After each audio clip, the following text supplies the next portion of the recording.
ನಿನ್ನ ಕಷ್ಟ ಕಾಲದಲ್ಲಿ ಸಹಾಯ ಮಾಡುವ ಒಬ್ಬ ಸಾಮಾನ್ಯ ವ್ಯಕ್ತಿ ದೇವರಿಗಿಂತ ದೊಡ್ಡವನು. ದೇವರು ಅಂದರೆ ಬೇರೆ ಏನೂ ಅಲ್ಲ, ನಿನಗೆ ಆ ವ್ಯಕ್ತಿಯ ಬಗ್ಗೆ ಇರುವ ಅತ್ಯುನ್ನತ ಗೌರವ ಮತ್ತು ಕೃತಜ್ಞತಾ ಭಾವ. ಪರಿಶುದ್ಧತೆ ಕೇವಲ ಶರೀರಕ್ಕೆ ಮಾತ್ರ ಇದ್ದರೆ ಸಾಕು, ಆಗ ಮನಸ್ಸಿಗೂ ಪರಿಶುದ್ಧತೆ ಇದ್ರೇನೆ ಜೀವ. ಮನಸ್ಸಿನ ಪರಿಶುದ್ಧತೆ ಎಂದರೆ ಬೇಡದೇ ಇರುವ ವಿಷಯಗಳ ಕುರಿತು ಚಿಂತಿಸದಿರುವುದು ಮತ್ತು ಮನಸ್ಸನ್ನು ಆಗಾಗ ಖಾಲಿಸುವುದು, ಹಾಗೆ ಶಾಂತಿಯಿಂದ ಇರುವುದು.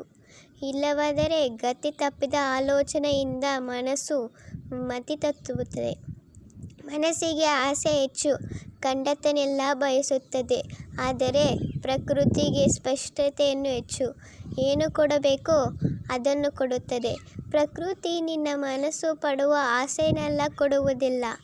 ನೆನಪಿರಲಿ, ನೀನು ಎಲ್ಲರೂ ನಮ್ಮವರೇ ಅಂತ ಅಂದುಕೊಂಡರೆ ತಪ್ಪೇನೂ ಇಲ್ಲ, ಆದರೆ ಎಲ್ಲರೂ ನನ್ನಂತೆಯೇ ಇರಬೇಕು ಎಂದು ತಿಳಿಯುವುದು ದೊಡ್ಡ ತಪ್ಪು.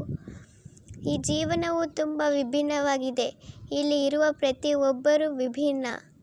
ಅವರ ಅಭಿಪ್ರಾಯ, ಅಭಿಲಾಷೆ ಹೀಗೆ ಎಲ್ಲವೂ ಭಿನ್ನವಾಗಿರುತ್ತದೆ. ಎಲ್ಲರ ಅಭಿಪ್ರಾಯವನ್ನು ಗೌರವಿಸು, ಇದೇ ಜೀವನ. ಜೀವಿಸು. ಸತ್ಯವನ್ನು ನಿರೂಪಿಸುವುದಕ್ಕೆ ಸಾಕ್ಷಿ ಬೇಕು, ಆದರೆ ಅಸತ್ಯವನ್ನು ನಿರೂಪಿಸುವುದಕ್ಕೆ ನಟನೆ ಸಾಕು. ಈ ಕಲಿಯುಗದಲ್ಲಿ ಸತ್ಯವನ್ನು ನಿರೂಪಿಸುವುದು ಅತ್ಯಂತ ಕಠಿಣ, ಆದರೆ ಅಸತ್ಯಕ್ಕೆ ಕೇವಲ ಕ್ಷಣಗಳು ಸಾಕು. ಒಂದು ಬಾರಿ ಸಂಬಂಧಗಳಲ್ಲಿ ಭಿನ್ನಾಭಿಪ್ರಾಯ ಬಂದರೆ ಅವರೊಂದಿಗೆ ಮತ್ತೆ ಮಾತು ಬೆಳೆಸಬಹುದು, ಆದರೆ ಮನಸ್ಸು ಬೆಳೆಸುವುದು ಬಹಳ ಕಷ್ಟ.